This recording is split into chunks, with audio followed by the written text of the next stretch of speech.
identifier. Voyons voir donc à quoi correspond cette couleur verte dans l'histoire.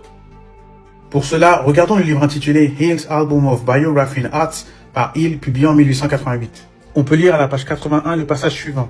At sunrise, boats were lowered in Columbus with the royal standard, accompanied by the commanders of the two smaller vessels, each bearing a green flag with a cross were rowed to the shore. Ce que l'on peut traduire par au lever du soleil, des bateaux furent descendus et colons, portant l'étendard royal, accompagnés des commandants des deux plus petits navires, chacun portant un drapeau vert avec une croix, furent ramés jusqu'au rivage. L'information que vous venez d'entendre est capitale, car le drapeau de Christophe Colomb était vert. Le vert est la couleur des Moors qui sont venus attaquer les Hébreux aux Amériques après avoir été chassés d'Espagne en 1492. Christophe Colomb est parti 3 jours après le décret d'Isabelle de Castille, dont la date limite était le 30 juillet. Voici le portrait de Christophe Colomb, qui était un homme noir, issu de la deuxième lignée, qui est venu aux Amériques avec sa flotte dans le but de coloniser les Hébreux d'Amérique et de soumettre le Grand Khan. Voici à quoi ressemblait le drapeau de l'Empire ottoman selon les périodes. Vous pourrez constater la présence significative du vert. Voici le portrait d'un vrai Turc ottoman, vous constatez qu'il est noir. Oui, car les vrais Ottomans étaient noirs avant la grande mascarade, c'est-à-dire le changement des populations, qui a été également orchestré par l'élite noire de la deuxième lignée. Voici un deuxième Turc ottoman, regardez comment il est habillé. Voici le portrait d'un authentique Turc ottoman. Voici le drapeau du Maroc à gauche qui est vert et rouge, et le drapeau de la dynastie qui est actuellement au pouvoir, c'est-à-dire la dynastie Alaouite, dont le drapeau est entièrement vert. Il faut savoir que les morts étaient majoritairement noirs jusqu'au milieu du 19e siècle. Et voici ci-dessous la représentation du portrait d'un chef mort. Maintenant, question. Pourquoi la majorité des pays africains ont du vert sur leur drapeau, à l'exception de quelques pays qui n'en comportent pas, comme l'Angola, le Congo, le Botswana, le Cap-Vert, le Tchad et quelques autres. Je vous donne rendez-vous dans la partie 2. Donc, il nous dit ici que, en fait, Christophe Colomb, là, en fait, qu'on représente comme ça, mais c'était, non seulement c'était un mélanoderme, c'est un gars foncé comme nous, mais en fait, le drapeau de Christophe Colomb, c'était un drapeau vert. Vous voyez, non? Maintenant, il dit qu'il y avait une croix dessus. Maintenant, le problème, la croix, là, quand vous lisez même le texte, quand vous lisez le texte, on dit, les gars sont descendus avec un drapeau et une croix.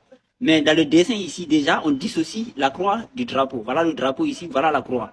Donc, ça veut dire que c'est pas forcément que la croix était sur le drapeau. Parce qu'aujourd'hui, les gens, ils disent non, le drapeau était comme ça, il y avait la croix dessus. Vous voyez, non? Mais ça, c'est pas sûr. Parce que, en fait, rien que dans ce livre-là, qu'il a cité ici, la représentation est claire. Ça veut dire qu'il y avait une croix. Ils sont descendus avec une croix qu'ils ont posée par terre, en fait. Et puis, un drapeau. En fait, quand on lit bien ce qui est écrit, ils sont descendus avec un drapeau, avec une croix. Et avec une croix. Vous voyez, non? C'est pas forcément que la croix était sur le drapeau. Maintenant, le drapeau était vert. Maintenant, on nous dit que c'est le drapeau des Maures. Que Christophe Colomb, c'était Maure. Maintenant, comme je l'avais expliqué ici, les Maures, c'est des peuples du Fouta Toro. Ils ont démarré au Fouta Toro dans l'île à Morphile, qu'on appelle île à Morphile. Il y avait une presqu'île. Il y avait une île, en fait, dans le fleuve Sénégal, qui après, le fleuve a séché. Maintenant, il n'y a plus d'île là. Mais il y avait une île dans les alentours jusqu'au 15e siècle, il y avait une île sur le fleuve Sénégal. Et le mouvement avait démarré là-bas. Et le premier endroit qu'ils avaient conquis, c'était l'Andra. Et puis après, ils ont fondé Marrakech. En 1071, ils ont fondé Marrakech. Après, ils sont entrés en Espagne. Et puis Portugal et France et tout ça, les Maures là. Les Maures, en fait, c'est les peuples à la base. Vous voyez, non? Et bizarrement, le drapeau du Fouta Toro, le voilà. C'est le drapeau vert avec l'étoile à 5 branches. C'est ça que le drapeau du Fouta Toro. Et c'est quand j'ai mené mon enquête là que les gens m'ont donné les informations. Parce que bizarrement, c'est un drapeau qu'on ne retrouve nulle part. On retrouve le drapeau du Fouta Djallon, le drapeau du Sokoto. Voilà le drapeau du Fouta Djallon, c'est comme ça, c'est blanc avec Alhamdulillah écrit dessus. Le drapeau du Sokoto qui est aussi vert. Le drapeau du Sokoto lui aussi il est vert avec étoile à 5 branches avec la lune dessus. Et Sokoto qui est l'empire qui couvrait le Nigeria, le Tchad, le Cameroun. Et puis même le Niger aussi. Là, le drapeau du Massina, de l'état du Massina, qui était à cheval entre le Mali et puis le Burkina, entre Ségou et Tombouctou, c'était le Massina. Donc on a les drapeaux aussi. Mais bizarrement, le drapeau du Fouta Toro, c'est le moins facile à retrouver. Mais j'ai compris pourquoi. Vous voyez l'état de Mauritanie là. Voilà le drapeau, comment c'était. Jusqu'à 2016 ici. 2016 ici. De 1950 à 2017, 2016-17, c'était comme ça le drapeau de la Mauritanie. C'était tout vert. Maintenant, la question est, pourquoi ils ont changé le drapeau? Ils ont changé de ce drapeau-là. Ils l'ont modifié comme ça. Ça, c'est une question. Donc, voilà l'ancien drapeau de la Mauritanie, qui était comme ça jusqu'en 2017 ici, 2016-17. Après, maintenant, ils ont changé comme ça. Mais quand tu ne sais pas, tu ne connais pas l'histoire. Or, aussi, regardez, où est le drapeau là? Ça, c'est le drapeau du Sénégal. Ça, c'est l'actuel drapeau du Sénégal. avant ce drapeau-là, voilà le drapeau quand le Sénégal était unifié avec le Mali. C'était ça le drapeau. Et le premier drapeau du Sénégal, le voilà. Le premier drapeau du Sénégal, c'est le drapeau du Fouta Toro, en fait. De l'État du Fouta Toro. Donc, en fait, c'est ce drapeau-là que le Sénégal a eu en premier. Mais ce drapeau-là, il n'a même pas tenu plus de 1 an. Après, ils ont changé, ils ont unifié le Sénégal avec le Mali et ils ont fait le drapeau. Donc, ils ont fait ce drapeau-là. Vous voyez, non? Mais c'est ce drapeau-là qui est le premier drapeau du Sénégal. Ça, c'est le drapeau du Fouta Toro. Et ça, c'est le drapeau du Mali, de la Mauritanie, le premier drapeau de la Mauritanie. En réalité, c'est le même drapeau, en fait. C'est le drapeau du Fouta Toro. Pourquoi? Parce qu'en fait, toute cette zone-là, toute la Mauritanie, vous pouvez aller voir la dame là qui s'appelle Tanoum Lele dans son truc qu'on appelle Aga Fulbe là. Elle avait sorti les écrits qu'en fait, ils avaient fait des recherches dans la Mauritanie et tous les traces archéologiques dans la zone mauritanienne, jusqu'au nord là-bas, ce n'était que des traces peules. Après, ils ont interrompu automatiquement les recherches archéologiques. Parce que, en fait, toute la Mauritanie, parce que même les Almorabitoun, quand ils ont commencé la révolution, la première chose qu'ils ont conquis, c'était ici Adrar. Et il y a même un Adrar en Algérie aussi. Mais c'est ici la première guerre de conquête des Almoravides. Après, maintenant, de là, ils sont allés à Marrakech, ils ont fondé Marrakech. Marrakech n'existait pas. Après, ils sont entrés en Europe.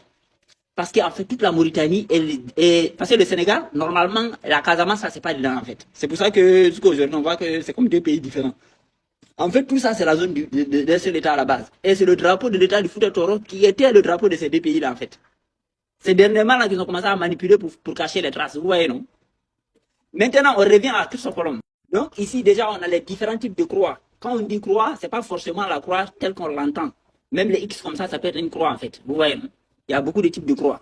J'avais montré ici une vidéo que, en fait, les Éthiopiens, dans la Bible éthiopienne, c'est pas le mot hébreu qui est écrit là-bas, c'est le mot mot. Vous voyez, non? Que dans la Bible éthiopienne, le mot mort y figure. C'est exactement ce que j'attendais. Mais ils ont enlevé le mot mort et l'ont remplacé par hébreu. Donc, but they called it more because that is a derogatory term for black people, brown-skinned people, light brown-skinned, reddish-brown-skinned people. That does not make you a Moor. That is a colonizer's term from Europe. That's what they call dark-skinned people of Europe. So when they got here, they brought their terminology here and called indigenous Americans Moors. rappelle-toi, le mot pour enseignant en hébreu est moré.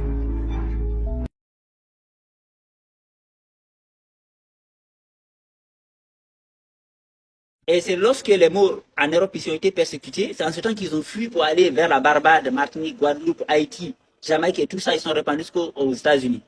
Vous voyez, non? Ils sont quittés d'ici, ils sont entrés en Occident, et maintenant quand ils ont été combattus, ils ont fui là-bas. Mais en fait, ce sont les Maures qui sont les Hébreux en réalité. C'est ça le truc. Parce que les gars, ils disent les Maures nous ont envahis. Que oui, nous, on est les vrais Hébreux, on a été envahis par les Maures. Non, mais en vrai, le gars là, comme il dit même dans la Bible, et dans les versions, dans une version de la Bible, surtout éthiopienne qui est la plus vieille, en fait, c'est Maure qui est écrit là-bas, c'est pas hébreu. Parce qu'en réalité, Maure et hébreu, c'est la même personne en fait. Et donc, c'est intéressant. Et voilà par exemple le drapeau du Maroc avant. Le drapeau du Maroc entre 1666 et 1915, voilà le drapeau du Maroc. Il était vert aussi. Si vous suivez ce que j'ai dit, en gros, tout ça, c'est le même peuple. Parce que le drapeau, c'est vraiment un marqueur d'un peuple en fait. Et maintenant, comme il a montré dans les drapeaux ottomans, c'était vert aussi. Mais il y a un truc que les gars, ils ne captent pas. C'est que l'Empire ottoman, à l'origine, n'était pas un empire belliqueux comme après. Il faut savoir que les méchants, ils viennent toujours de l'intérieur. Comme la manip qu'ils sont en train de nous faire actuellement au Fouta Djallou. En inventant un terme soi-disant Djalouké. Mais les gars qu'on dit soi-disant Djalouké, qui n'est pas un nom détenu, en fait, c'est des Peuls. Mais des Peuls qui avaient été vécus lors de la Révolution. Maintenant, qu'est-ce qu'ils font? Ils essaient d'assimiler tous ces Noirs-là avec eux pour avoir une armée avec eux pour nous tabasser. Vous voyez, non? C'est-à-dire que c'est toujours un petit groupe corrompu, si on veut, faible, qui a envie de prendre le pouvoir, qui est la source des problèmes, en fait. C'est-à-dire que Yacoub, il est incarné par un petit groupe des aborigènes eux-mêmes, qui cherchent à renverser l'ordre. Et c'est le mythe de l'humanité, en fait. Quand on dit que Seth a renversé Osiris, quand on dit que Jacob a usurpé Ezo, la place d'Ezo, et dans tous les mythes du monde en fait, et qu'il y avait à renverser l'autre, le Baal qui existait en son temps, ainsi de suite. Parce que c'est un petit groupe faible, et c'est pour ça que c'est le marqueur même des gens en problème. C'est un petit groupe qui est faible, qui cherche à renverser, qui se rebelle. Parce que c'est le faible qui se rebelle en fait. C'est celui qui est vaincu qui se rebelle. Et c'est par exemple, nous, jusqu'aujourd'hui, nous les Peuls, on a le même problème là. C'est-à-dire qu'au Mali, au Burkina, vous voyez là, il y a des petits groupes Peuls qui sont descendants des gens qui étaient affaiblis quand la colonisation a démarré. Quand la colonisation est venue, les gars qui ont envahi, qui sont venus s'installer, ils se sont greffés à ces petits groupes-là. Vous voyez, non? De concomitance, maintenant, de là, maintenant, ils ont commencé à saper le pouvoir des gens qui dominaient. C'est ce qu'on vit aujourd'hui, même dans le Fouta Diallo. C'est-à-dire qu'aujourd'hui, il y a un petit groupe restant des gens qui avaient été vaincus, qui aujourd'hui essaient de s'assimiler d'autres gens noirs, et puis de former comme une bastion pour nous tabasser. Eh bien, l'Empire ottoman, c'est comme ça qu'il est tombé. L'Empire ottoman, à son origine, il a été renversé. C'est pour ça que le drapeau de l'Empire ottoman a été changé à 500. Voilà, au début de 1600, là, le drapeau a changé parce qu'il y a eu un renversement, en fait. Donc, Christophe Colomb, c'est un gars de nous, en fait. Et comme je l'ai dit, les Maures, quand ils sont allés là-bas, il suffit de taper sur Google, vérifiez même, je vous l'avoue, vous allez voir le nom de Ben Zarco, parce qu'il s'appelait Salvador Ben Zarco. Regardez, moi-même, je connais un pote entier qui est là, type entier, type, il s'appelle Ben Zarco. C'est juste qu'il ne veut pas faire sortir son visage. Je lui ai demandé est-ce qu'il voulait apparaître, il m'a dit non. Mais ce nom Ben Zarco, là, il est présent là-bas. Et c'est un mélanodème aussi. Voilà. Donc, les gars, c'est pour ça que je dis que normalement les Antilles devraient le revendiquer. Parce que la descendance, les Maures, là, ils sont là-bas. Mais les Maures ne sont pas les méchants, en fait. Les Maures ont fui, parce que lui-même, il le dit ici, il a parti 3 ans avant, avant qu'il soit chassé. Parce que les Maures ou Hébreux ont été chassés d'Europe en 1493, comme ça, un truc comme ça. Voilà. Donc, il est parti juste avant qu'il soit chassé. Mais eux, ils partaient pour chercher de nouveaux territoires pour vivre. Les gens chassés n'ont pas la force même pour venir faire la guerre. Maintenant, tous ces territoires